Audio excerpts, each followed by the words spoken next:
Welcome to your Daily 5 for Monday, May 1st, 2023. What better way to start off the month of May but with a book review that, honestly, I'm going to get into the details of it on Friday because I need a lot of space to talk about this book in detail. Not that usually in my fives I don't do spoilers anyway, even for a book that's from the 70s. But with this one in particular, it's going to take some explaining to understand how I went from...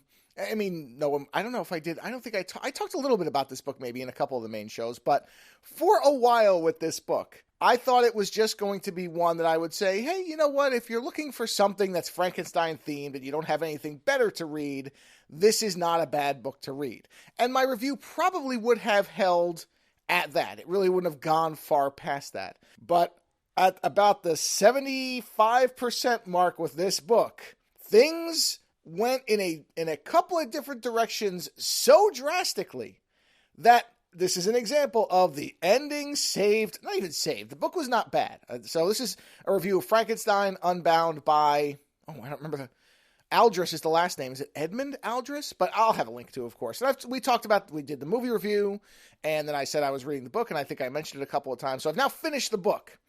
And this is a book that, for much more than half of its length, felt like a very dated, and not dated necessarily bad, although there are some creaky bits to it, but kind of a classic science fiction book. Something that I would have expected to be sitting next to Asimov or Clarke.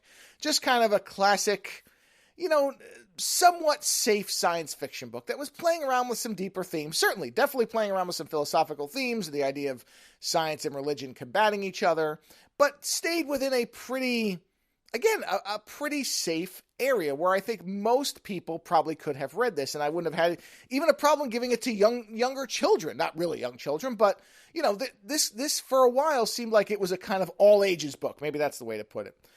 And then, at about the 75% mark, something happens, and I'll go into it on Friday, but this book takes a turn into horror territory that is so profoundly hard. It does it from a book that has almost no blood or gore or anything, suddenly decides to splash every bit of the page with nightmarish visions of mutilated bodies and all kinds of stuff like this.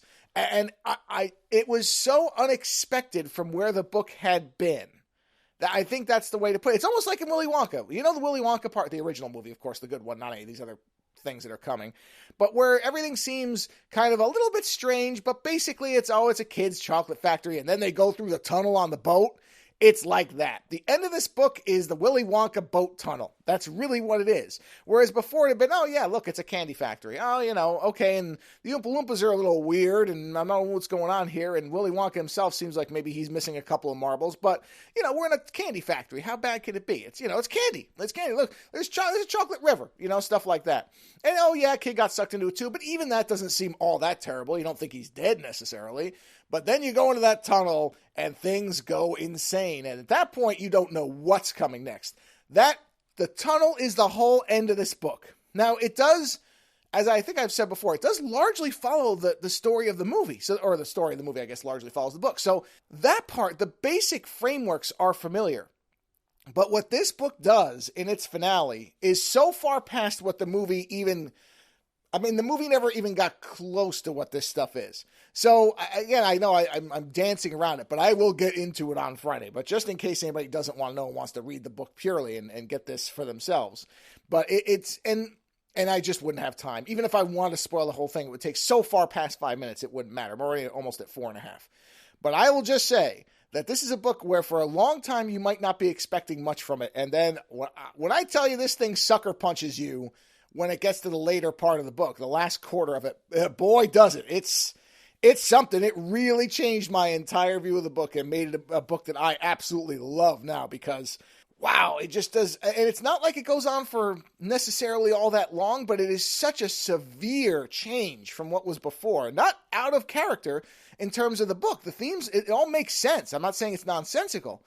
It just hits such an extreme that I really was not prepared for it. So, yeah, I maybe it's Edward Aldrich. So Frankenstein Unbound, Edward Aldrich. You might go for a while thinking this book is like a lot of other books of the time, but then you get to the later part, and it sure isn't later.